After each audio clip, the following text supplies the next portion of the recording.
de yandial ner kenyam de na kwana kusla tesloa che ko je changan wale che jale jako banan je chop den talwaj mo den je kame de talwaj de ko ne dial ko non gorke gwasme dio je che konti kenin de tot kan kon mijek an wale bana raj ketin kon lat ko rodien an wale shanka wel bang man ka pain wel kelian ron kin dangro wid jandangro wid diech bana raj ketin kon lat ko rodien re lar kaname kenyam bana raj ke kwut commercial ke me Michael Maquilles ci kon diala ngaje no jen chaja kwanya la ramadan la kormoni chale la Minister of Justice shewude nyameten wena mo ca jawoj ci kon dial ngaj ba chenir ko ken ci kam ñoko mi la daga tan kir bat chana mo raj ke jen kwudu mishala Michael Maquilles ko gor ko no bu konti ke ngeng moron ke je ando Michael Maquilles ngum kwany ke je mi jira mangach Michael Maquilles bi ngaje no Michael Maquilles nyira nuari 100% lokan nuari 100% kajan ba loka Dr. Riek Machar 100% jen wudan dan ne teke nyir tin man chale nyir lo dan nang ran so gor je boro ke te kon te chala of course okay bana keling te chalat ko ran jen a quer information when information communication technology and postal service a quer no ngai kon diale raw jaram dan ten wen tel ala de ka tibe ba long before kanana kwan ba ko kwan la quer ngoni tama ko ngai kon no quer ngoni jaram nana te ka lonko ba Dr. Machar ba je yene de ke ba je lukude char man lo jogo met ka jenen Michael Maquilles ka gwase dan me cha Dr. Riek Machar me cha je yen ka jen pay dioke dan ron kin dangro wi jandang ro wi diech ko la chanya nang ro bakel ka pay diok me cha Dr. Machar cha je yen cha warga gor international community ci international community ci ken condemn tay dan cha Dr. Machar cha je yen ke je no ci kelaro no mo unlawful ano cha Dr. Machar mla quer cha je de yen ke je reason cha Dr. Machar cha de yen ke je jena Riek Machar che we ke juba alaran mala chana men chalar wude me michal ke me Michael Maquilles tan jede Michael Maquilles chalar gwawo nena international community kangane jaga bay no lat international community eno lengu chalar no kangane panken mede karami mo mi ci dor chelat de kalaro man cha yen ke je chetre ngone a jene ngum de dire kana longo ka karami mo mi ci na chekanak yo international community no ci Riek Machar ci na chekanak a jaram ci to mo rungo ke yen a jene dire ne kan ne ko ne nak na mo ri mi chalar no medan me kan Dr. Machar kan yen den ci kan ru chal me bol mel mi ci kan ko lo yorar ntama ci kan jogo ne wo right ni wala nyam nat ne right bol mel ci jogo no ne right ni ne ci bol mel laro ne Riek Machar jen chamal ci gor Riek Machar jongne ori la alarm no jin commander in chief ci ne gor ngay ne commander in chief kel karware mi mo sembe ki mi yadi ariada rami mo meteke mono golka wiyena silent wiyena kap chongo no charo de cholo commander in chief kate ka bona tien ko la tiena mal ka je no mo te joje nodi directed jen dan ba Dr. Machar ba je kula yen so mu kon men gwaseme mi kon ngaje no chi wuri chalka me Michael Maquilles dan tama jala rami mo chala kwanya la kwer ngoni ke nyire ke Dr. Riek Machar nyire janwon ko Riek Machar nyir kana manyam Michael Maquilles ramkel ka jibor bor ngay kon bor nyirian ke lugdien kanwar especially Dr. Riek Machar kendian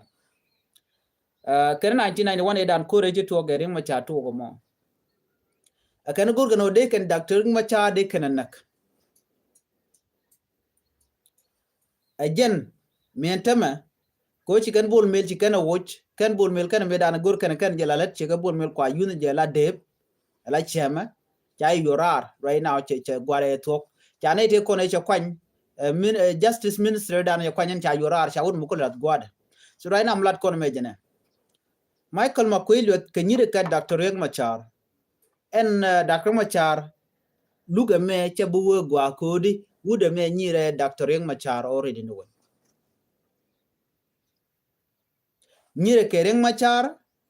che de bulu ko gwa yemene jogonan jin mi lu chai che kumi jiak ram chi che kumi jiak dire lu ko gwa abi come justice ndan gorka I don't think no dire lat ke jen ta da to but Michael Makwelwe yos kene je kir right now jen bo e bet ki e chama bo mi ba yora run and to be honest jene chana ilarne ko ngai ke jeno mutual ke special code me mi loka doctor ma chatine ne ko ngai ke jeno jen she real code chala kangaro code by the way chala kangaro code ko jen chicken talk chicken let kon mo kwa establish a kir melene ne gatin so jen chala no so e kon mi tele talk no me bekena latin but right now cha Michael Makwelwe cha de kwan ka dobdo dien ko cha ka jog right now and go be mental ke hybrid court be ajelep you know ajen ko dan ba Dr. Machar ba de kule luktin ajen mo kule te ko wude me ko nge jamoni la Minister of Justice right now ko wajen nge te diale ko ne shodi en lad bor so right now cho kambor community kene nwer community right ko ne you know ko Dr. Machar ko re dan to kam de kene John Grande Mabiur medan ataye dan e chige disagree ka kuiko amendien gor konomo Riek Machar gor mutual ke self determination ajane bana chong ala kon sosrene ke bana chong la South Sudanese Dr. John Grande Mabiur jene nene no bana dil chong alo bu kon gor Sudan kelio you know bu kon dil gor in Sudan kelio so na moni ci gwacheben anyok wuri shalka me Dr. John Grande Mabiur che gor no de na de ka do la tubu na command tara mo dol den takte yosen tama kirim yadit kin medan lugo jen wobi de na dol garang che dol che je gor garang ajena odoro cha tubu la tubu ni ko jinde ko ke jin ram mo la jun je wor gwad menen ko medan te ka dor ke din ka dial la tubu no odor na gulen na me na gun na gram na glen na menen ajen tay na let kin kije so na mo kana me nok kana gwa jen dobe dane gwen na ka jen mi ci gwaja tuwo ko ci Dr. Riek Machar karwara Dr. Machar chamat kene dangro ko kin kanang jokiro no gwade dan e daka pinten so na mo chawla dwinga wi nuore chala dwinga wi Dr. Riek Machar Riek Machar gwade dan e te ko ne gorga jega ngane kan nuore kan dial male ko kan nuore kan dial chala dwidian o ichi chabur community chajena but chanwer chagan everywhere so no mo ajen nyire mo ngotno me cha Michael Makwelwe cha ko kwanyenta ma cha kwaship of justice ke minister of justice ngum ko yen expect je en wuri chalga me Michael Makwelwe gu yen o be talk be jalat tel me chal talk so be janken be defend be kin mi yadi gam be defend ajen ta dan le rode bare Machar ko ramkel mi bumbum kanga ja talk bone diala ko ken tik international community ko ala luga jang so chebe mi talk no jen baaje yen achang ba lel bok ke ba mo bongre bur dial buga joy ko dial chaka garpin right now ne dum malat ken no dong de kin yadi dar ja pardon let's say dar Riek Machar dar peleka Riek Machar de gule peleka de gatela bir mi chalat case me judge ne te nyin SSPDF kana nwer wayami la local militia akane te ga ken ke dukti joy te ngaika chikan ga ke kwi siasa ka chikan ga ka kwi kuma spelayo me ga kan la tok ngum le la spelayo lel kan la gorno de wude chalga ma judak de jel nangre wich ke jubamo me don kan eti don nyen ku kan la nogodi ano bikan no bikan ramme bajena o kan local militia tin ganga nuori ala nuor wayami so ken pain kena ken den content kule te ga kene de ti so kene te ga ke kirma yadi right kene kirma yadi so it mean that tell menang Dr. Machar tin but na me charge user ken la tactic chere mangai kono no la tuoga no benede to biken ye loko ga yen nuare already so no mona meditin okay gorje no de konte ka lenga mi chena mona kuma kirmi yadit ko jen ko power ko je consolidate ke kebe je lakel so take a power ko ne diala konten wenamo be ka dilu ke dial let's say chekir chono ko de benete konte che wonne kenyam waniga che yorarne tut galwang mani che yorarne chene ngon ko kien chaka jo kendial but these people chega nyomu ko ka nong nyok again la de kere kumaka munyo jen ne diala kon gorje no bran bela discipline ka je ko be power ba ko tege je ko runu witemi jeng wilat den beji joirar let's say man joje wuri shalga ma Dr. Benjamin Bol Melongo wa Bol Mel ajana kana gwa kirma yadi da wate ke kumi chade la da mena jankir right now right corner lat kana jen do bdana wo kije je jen do bdana yor ka jarar ka je ko jele la ne jen wo der la kanen gwa kirma yadi ka jon yo tinitin kul kon you but instead to Bol Mel cho la ni ngade ko ken joro do mo kane ga til la loyal ka je de kire cho joj medan charwa yo ne wuri chalga me Dr. Benjamin Bol Mel me we kwerka ka jen pay wedan chikola de gwan wona na Bol Mel mo we la kwer bala kwer ka dub dangro ko Bol Mel ore jen cha sanction rar tele mu charge bunok ram cha sanction ci jille la kwer badi kwedi rejik mi shi ku ci jatem mi ci ram ci joy rar ke power ka bomdu so baji ko ngi jene ti ko jen ta dan lat ke western world mi jira mo gor bari ko organize bidil te ka power mi ti ke de ka ci ram ko me ko re ci joj den baji kam power mo baji no so bi ñoko mu ku negotiate ka ken western world but ko jen charge sanction ka yere sure kirma yadit and then ci kirma yadit ci gujino wuda me but sure ba je yar ko na family da so cha yo yorar so na me advise mi be ka nyaaden kirma yadit nyaade men chalka dur sep kirma yadit nyaade jen la presidential envoy di ngai kondiala jaram dan la wero ke kirma yadit nyok bi anene wonene wudi shalga me waniga cha ja kwan bang la vice president waniga jen yok ge chet ke toy ki just symbol so run miche gwate che benen kirma yadi lo cha tia ko bereta ko right now let's say wuri chala me wani right now cha nyok mo kwa ngeje la vice president ke nyok cha nyok mo lat ke la first deputy chairman ko kuma SPLM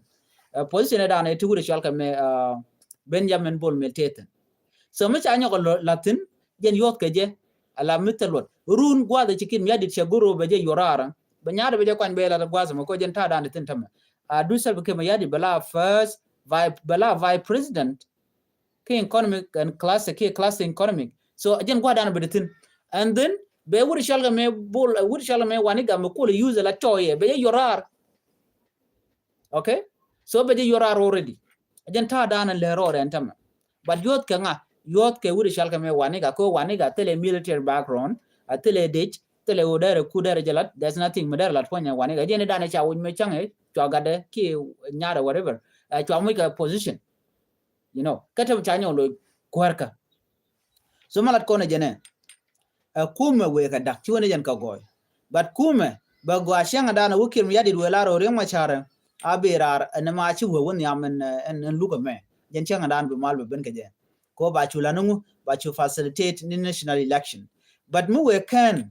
a chicken mi yadi te mal mier and then ba jamam gwada mo be nyaara we we lare ya ngaje no break batok yelara kel me men go keno so sudan cho de gerge jemat me dan me ko en ke tut galwak mane me tene ngwanong ci ci no me ne jang ne dia ci celebrate right ana mo kel cha go no dongo te ke yo but chejan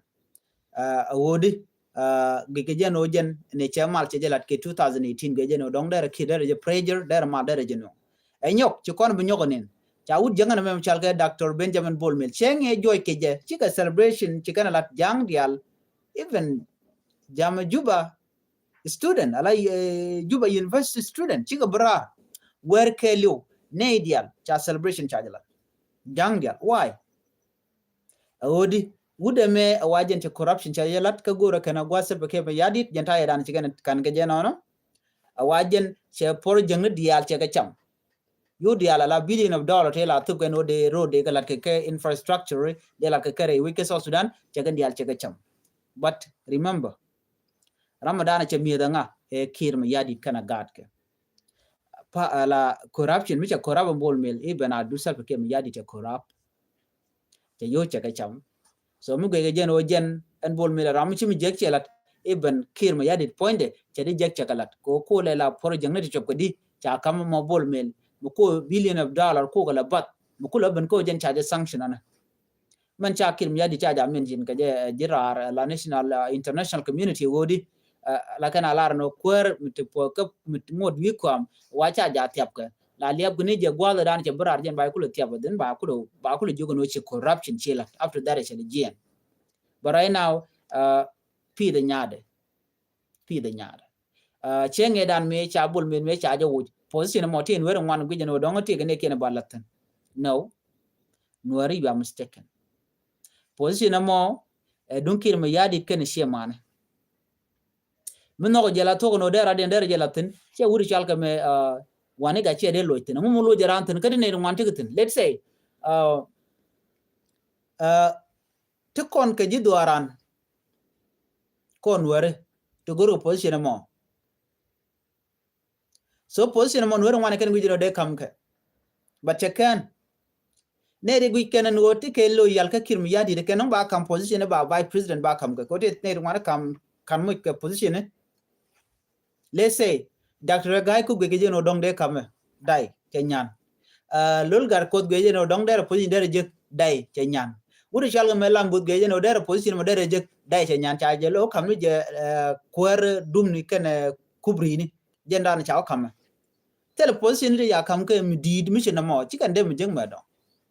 la gui rano my whole community mi che create support dong bi position be je me pilot gwaz me ka kobo ne dial gui ken no michi akobe ke liu che chonkel ke Dr. Gai Cook dong de Dr. Gai Cook mula gadien de je mu ke position adera position modern je bana shi janda na char kir mi yadi gui en dial gen nori ni dial to so ke yen trade ke je but tam use ye ke je men tama bi yen valuable ke je bi yen valuable asset bi yen to go ke je but when ti tam dun che to especially me cha lugani ke jen na ta gui kono tama ke cha yorar baro cha nwer ngwan cha go jen go te chung kan kel ge so benwer be ke influence right now de jog no de alla akobo ke lo nwer community bla the same again la re to kamada le road cha kur che ban pin kam nwer karodian ko tam cha te ko kuma SPLI go cha te ko kuma SPLI ji kana to top to ko kena to part ko kena to ne te da kan nwer mo kan na kan git no wuda me be ka dag nwere dor akobo me kana kan minutin wal so na me michi to wanta me a tactic but chika ken so kir me yadit ko consolidate na power so power mo chere alga no beleli berom goro kelte ram gorno be position mo bijek maradien eno mi chaji kwan lo jin kwar ke jin war mi chamu ko position be ngaje no yos ke ba ji dil use la to do bo kwan ke lambu jene die je shalinga no jiu langor ko maka ke ene ri shalgati ibalit jang balit chenge dane chao ken cha ko pe chi gong nori kana kon pe ken nyam tam chao ken o pe gwada wa ken pe tino chete liam dim ji to ne ri jan badu ngwan ke report dane cha nom chi kon diala ne gwe ke jeno lambu dong da ro ke community mi da ke influence ko jan ta dan le road right now cha ja kwen ka lora bang la ja kwen ka gwada dane tri tetin mi tri tetin gwada mo ne baji latin ajena kwen ke je ko dollar bo la governor ko ben wer into nasir kien wen mo kero area mo kelo benere to be influence ki be kan nagajan and people are saying Dr. Jacob Dollar there way ka nasir there will ka tada nan sha Dr. Gai Cook cha lor ka je ka kobo yen wer chi aje de look chit kame kan wude chalga me Dr. Gai Cook kan look ka kobo lo nor community kan ka ta dan tikeke ta chin wer shu ke je ka nasir chana na ke je chana go mena gat ke kem kol chin the same thing chi to ka kobo so ji akobo quicken mandana chora la tong mi ne je ga be ke ne kon ta nasir so gwa the titin jira mo la to la ka jigi be jala jin then bi lar ka rod nak shenak why do I have to allow that person to when gwa the tatin unless he malche convent jenta de na ka je ban mu badi dial ba ka lele siyasa men na kan nuwer na mani shiwu shi chuom jega so jo me da la me de ko kon dial ka ta danen shiri por me che ben ka je bu ko ngaje nodi wuri shala me Michael Makuelus an charo ke queen won cha jo kwan lor bang gu ke jeno jen ba dial ba ko las wide be reng ma char ba jo changa ta dan de changa je lo shede mi bo la ni revenge jen ta dan de tin ano te ne ken bu ken ga chol jen ta dan kwan ke wuri shal ke me Michael Makuelus Minister of Justice alaram dan te ngoti ke pinde tel no dien ma kwan ge je jen bu ko no gor gwara dien bone tell way out but ko ke ngona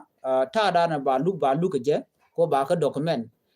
chang ba da ka char ba ke bo ko bom ba dil te ke minyo de no wuda me ngai ke je wi monore no nyi kan da tang ma char ra teram kije ajen ko wala ndan o jen ba je use kim yadi ko kim yadi che goro run ba la obel e ka kwinga ka kwi da tang ma char ka jen ta dan la use ke dictator jen che ja gore betede be moy kerek you know che agore betede moy kerek baraden be je use run ba je ko obel me jen da ne chala de kwangchora le mi konen kan nasir kan ne ko ken ano ana wa na katinga ke tede you know agenta dan use na ka je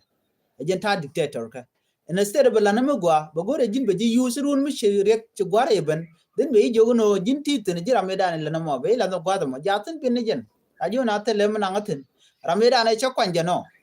ko ram chakwan je na dan lelet ke je no shirek to ku jira me dan ba leli jira me dan ba kem no pon na men ci to me wo ke bol mel ngay na jo kan ko karwade cha weekend dial ken ne de content la to finance kan ya la ne de content la revenue authority all these people tin la tax collectorate everybody miten when a moment to tit ka petroleum cha kan dia cha ga wo ke advance jono ko cha ka ke bo mani dikenya dia o jatilet kan kel ka jan petroleum ke liet so na me amule road a tactic ajen dan la youth ke dictator ko mi changa no jen chetere chebu mo keriem baradian be use run bi je use run ka ci gwar ci ben den be yo tong mi bele ci kan ci ngaj na humiliation chalat bol mela am de kon la right tin long ci kon ngaj no be je dil humiliate to the fullest ajira madana buro gujino chetelot bu ko chara gar wadu no am mi cha composition me ka jana chalo yorara